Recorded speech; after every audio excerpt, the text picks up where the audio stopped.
Welcome, Husker fans. Thank you for tuning into Big Red Radio. I am your host, Caleb Jenneret. Next to me is my co-host, Zach Jenneret. And today we'll be ranking our top 5 offseason moves that the Nebraska Cornhuskers made this offseason. But before we start, Zach, how are you doing today? Doing good. I am actually at home right now. I'll be home for a few more days. In this nice set here. Glad to have this. Not something I have up at college, so glad to have this. It's nice to be here. Yeah. Couldn't get together and do it in person today. It didn't work out, but we are glad to be back because we have been gone for a while. Decided to take an extended winter break, Christmas break, New Year's. Some other stuff was happening. Just couldn't get it all together, and we decided this was the best time to get it. So there has been some stuff that's happened with transfers that we've missed and some hires and stuff like that, but you guys know all about that. So we're just kind of going to wrap it all into one today, as we're going to rank our top 5 moves of the offseason together. So before we start, subscribe to the channel, leave a like, hit the bell so you never miss an episode. Follow all of our socials. They're going to be in links in the description: Twitter, Instagram, TikTok, and Facebook. We're going to be posting updates over there a lot more now that we're kind of in the new year, new us. So we're going to be really, really pushing out and marketing our stuff. So pretty excited about that. But yeah, Zach, you got anything to say before we start just getting into our rankings? No, not really. All right, cool. So I'll start off because my number 5 is kind of a wrap up of a bigger picture.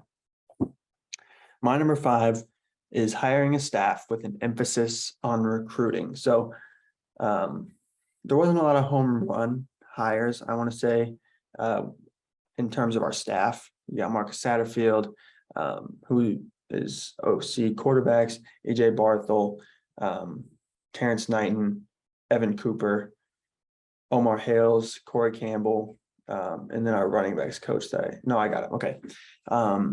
But the thing that's similar with all those guys is they're really good recruiters. And we saw that in this offseason because not very often does a coach come in and immediately turn a top 30 recruiting class in the nation, especially where Nebraska was at.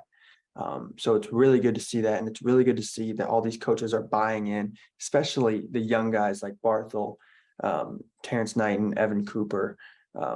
I see Omar Hales all the time on Twitter, Adam DiMichele as well. See him on Twitter all the time talking about recruits and stuff in 24 hours and their 23 class that's still working out. So it's pretty exciting to see big time these coaches really care about recruiting, but also really care about development. And I think that's something Nebraska has been lacking. So yeah, that's my number 5 is getting a coaching staff that cares about recruiting a lot. Yeah, my number 5 is actually something that hasn't been done yet, but is going to be done in the offseason, and that is the Go Big campaign, the new football facility outside the football stadium. I feel like facilities is a place where we maybe have been behind in the Big Ten. Not crazy, but definitely not at the front, and now this will be completed. Phase 1 will be completed in summer of 2023, so this summer, and that's going to be the football part. And I just feel like that's going to be huge for development and recruiting and just staying healthy. It's really going to help because in the Big Ten you have to be a developmental program. It's not the SEC where you get to start 5 stars. You get to start 7, 8, 5 stars on your offense and defense. The Big Ten is not a recruiting hotbed by any means. So it's got to be a developmental program. And so I'm glad that we're moving towards that and we have the facilities and the funds to do that. Yeah, 100%. So my number 4. So this is where I start getting into specific moves. I kind of wrapped up one big offseason in my number 5, but my number 4 is something that just happened yesterday, actually, in Walker Rouse from Stanford. Walker Rouse is coming over from Stanford. He's an offensive tackle. Started a lot of games. He started a lot of games over there. I think, if I'm not mistaken, he has 2 years of eligibility. I could be wrong about that. Could only be 1. or even more 3, but I think it's 2 years of eligibility. I think he comes in and is an immediate starter at either left or right tackle. And obviously that's exactly what we need. We need to build it in the trenches. Matt Rule has made an emphasis. He said this offensive line is going to be good, and Walker Rouse is a huge start. So getting him yesterday, really exciting on Twitter, and really exciting just to watch his tape and really dive into what he does well, because he does a lot of stuff well. And Stanford is usually known for having a pretty good offensive line. So pretty excited about Walter Rose coming over to Nebraska. Yeah, mine is a lot like that. It's a little more broad, so I'm just going to go hitting the transfer portal hard in general. Matt Rule is a guy that didn't know a lot about the transfer portal when he came in. He had never done it before.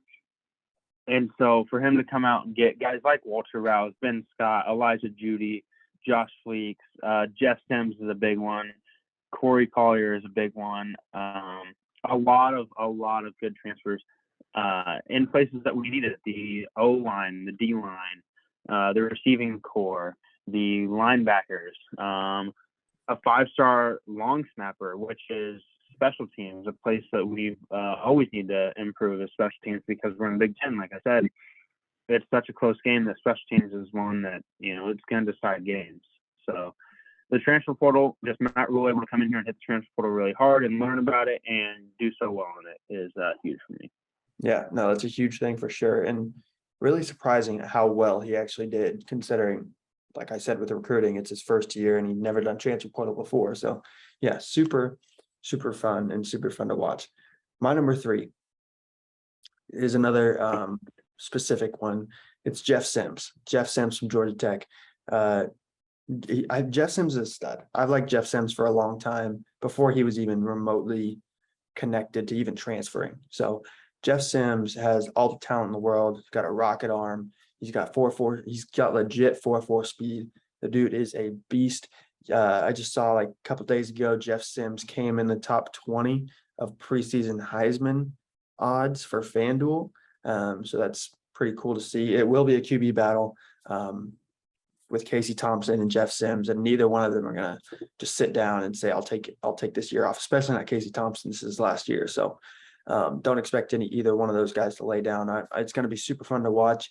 Some competition going into it, because last year we heard that Chuba Purdy and Casey Thompson was a competition. I don't know how much of that I believe after watching them both play this year.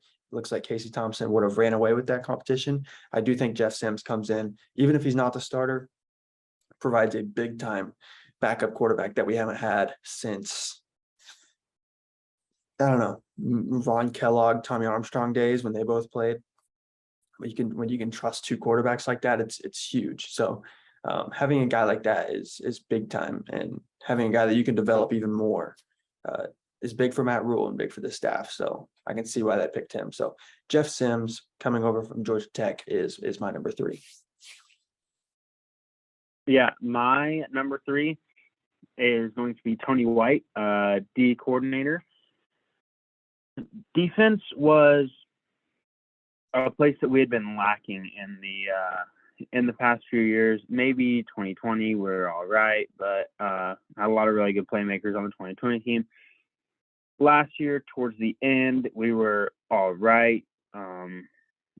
We were not. Bill Bush did a great job. Bill Bush did an incredible job flipping that defense, but we were not where we need to be defensively. And Tony White is a guy that's proven year in and year out. He's a great recruiter, and really, to me, a standout on this staff, because a lot of these other guys were like Marcus Satterfield, offensive coordinator, was he was going to go be an offensive coordinator somewhere. He wasn't going to go, be a head coach somewhere.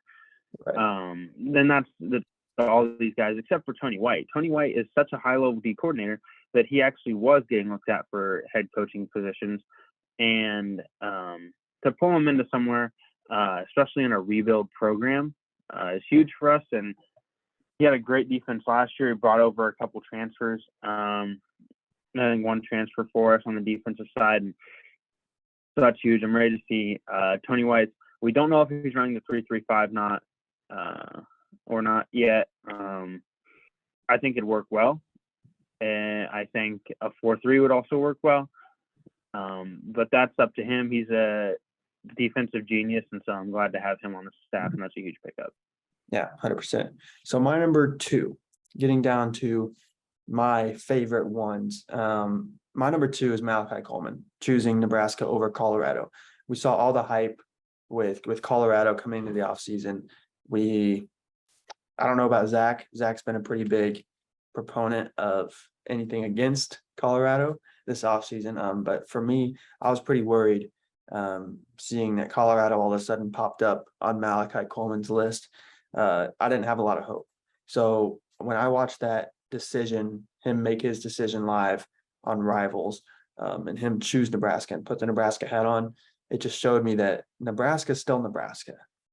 And as much hype as Colorado's getting, there's not enough backbone in that program to compete with Nebraska still.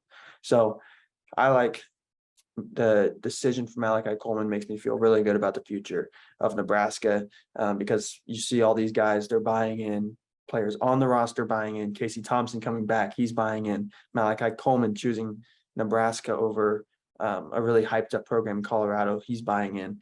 It's all the coaching staff is buying in. It gives you a sense of hope is what I want to say. Maybe a little bit too much hope, but I really have a good feeling about where Nebraska's heading. And I think Malachi Coleman coming to Nebraska just solidifies that we're going in the right direction. Yeah, so my number 2 is actually just the focus on the O-line and the D-line, especially in the recruiting class, not the transfers, but the recruiting class. And so if you go through it, I mean, you're looking at guys like Riley Van Poppel, incredible recruiting get for Nebraska, almost a 5-star. He's a 4-star. And he's proven as well. Vincent Carroll Jackson out of PA. Brock Knudsen out of Scottsbluff, Nebraska. Which another one in this would just be that Matt Rule went out and recruited in state this year. And we haven't seen that in forever. Another inside lineman from Omaha, Nebraska. A offensive tackle from Gretna, Nebraska. A D lineman from Pierre, South Dakota. And then obviously Tristan Alvano, the kicker from Omaha, Nebraska. So we see in-state recruiting with a focus on O-linemen and D linemen. And we know the Midwest has proven over and over and over again, they breed the best O-linemen and D linemen. And so when we'd go out to California to get ours, and we'd go out to Texas, and we'd go out to New Jersey, and not saying those guys aren't good, but Nebraska and surrounding states are producing the best of the best in the O-lineman category, and have for a long time. Cam Jurgens, one of our best O-linemen in history, he didn't come in, or not in history, but in recent memory, he didn't come in as an O-lineman, but he's a Nebraska guy. And so to see that we're finally getting back into the in-state recruiting and finally really pushing hard on the O-lineman and D-lineman, that's huge for me, because that's the building block of a program where you're going to have a fullback and a tight end really specialize in the offense. And so that's something we've been needing for a while. Yeah, 100%, 100%. And I love that too. But now my number one move of the offseason, he's been mentioned a little bit already, Tony White as our D coordinator. I think that's my favorite move of the offseason.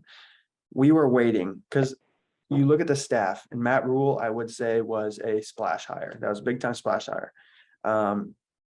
After that, the staff, Marcus Satterfield, Matt Rule kind of just started bringing his own guys, which is fine. It's not a bad thing at all. I'm just saying there wasn't a splash hire. And then when we got Tony White as the DC, that was the home run hire that we needed. And because Tony White was regarded as one of the best D coordinators in the country and one of the best assistant coaches in the country, nominated for the Broyles Award, just tons of stuff that he brings with him. And he is a defensive genius. And people on his team, Deuce Chestnut, I think is with LSU now, immediately afterwards tweeted, "What the heck is happening?" And he immediately enters the transfer portal because he knew Tony White was that dude. He didn't end up coming to Nebraska, but it just shows how much Tony White was respected in that on that team. And I really look forward to what he can do. As Zach said, he's a genius. He primarily does run the 3-3-5, which people were worried about, but we just saw what TCU did to Michigan, and they run the 3-3-5. So not saying that's all we should run. There's going to be 3-3-5. There's going to be 4-3. There's even going to be 5-man fronts when you bring offensive linemen or outside linebackers up. There's a lot of things they can run. It's not just going to be a 3-3-5 every single time. They're going to confuse some people, and getting Tony White was huge, not only for the genius that I've been talking about, but also for recruiting. Showing that Nebraska can still get these top guys means we deserve to get top recruits to come with him. So really looking forward to what our defense looks like this year, but also years in the future as he continues to build out his perfect scheme and really solidify his team, unless he gets a head coaching job before then. But hopefully we have him for a few more years. So really excited about Tony White. Yeah, so my number one has actually already been mentioned as well. This is huge for me, and that is getting Malachi Coleman. And it's not huge in the fact that it's Malachi Coleman. Malachi Coleman is an incredible recruit. He's an incredible player. He's an incredible person. But Malachi Coleman straight up said the first time he committed, if Mickey wasn't at Nebraska, I'm not coming to Nebraska. Mickey leaves, right? Or gets dismissed, or the whole situation. And obviously, Malachi Coleman decommits. Well, actually, I said this from the start. He was never decommitted. He only opened his recruiting back up. You look at guys like Omari and Miller, decommitted. We knew he wasn't coming back. He's a Louisiana guy. He's through and through a Mickey Joseph guy. Malachi Coleman would not have came to Nebraska had he not respected this coaching staff incredibly and saw a future here that is next level. You look at, he had offers from Georgia, Florida, Colorado, some of the most on the rise programs out there, and he chose to come here. And that not only gets him, but then you're like, oh, Malachi Coleman wants to go there as a top recruit.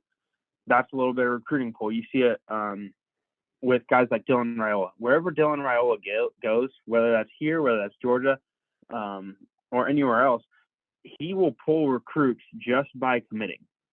Yeah. It's called recruiting weight, and Malachi Coleman has a ton of recruiting weight with him. And so that's huge for me to show that we can still pull top recruits, even though we haven't had a winning season in 7 years, however long it's been, that we can still pull these guys, and these guys still buy in, and we got coaches that buy in and coaches that can recruit. That's my number one, not necessarily just Malachi Coleman himself, because I feel like he's a great get. He's not a decade get. He's not some generational get. But to show that we can still get guys like him is next level and is something that could turn heads and maybe flip this around. 100%. So yeah, that's our top 5 offseason moves. Let us know if we missed anything. Let us know your top 5. Comment down below your top 5. Really excited and really looking forward to see if we can read some of those, because there was a lot of good moves this offseason, a lot of good ones to choose from. Some honorable mentions that I didn't mention. Getting Casey Thompson back, I think that's huge. Getting Anthony Grant, bringing back AJ Allen as well, just huge ones. And obviously, I don't know if we mentioned this. We didn't. We told ourselves we couldn't mention Matt Rule. So yes, Matt Rule would have been maybe not. Matt Rule would have been my number one. But we told ourselves we can't mention Matt Rule. So yeah, if you guys, I don't know if I said that at the beginning or not, but if you're screaming at the screen right now saying Matt Rule, Matt Rule, Matt Rule, yes, we know Matt Rule was a great move. Would have been both of our number ones. So we decided just to put him on top of everybody else and not mention him, get everybody else some light. So yeah, Zach, you got anything else before we cut this off? I do not. So we plan to be back next week, and we plan to do at least one every week, maybe skip a week if nothing really happens, because it is the off season. So not a ton can always happen, but there's always going to be something we can talk about. So really looking forward to that. And yeah, so make sure you look out for the video next week. Like, subscribe, hit the bell so you never miss an episode. Make sure you follow all the socials in the description. And without further ado, go Big Red.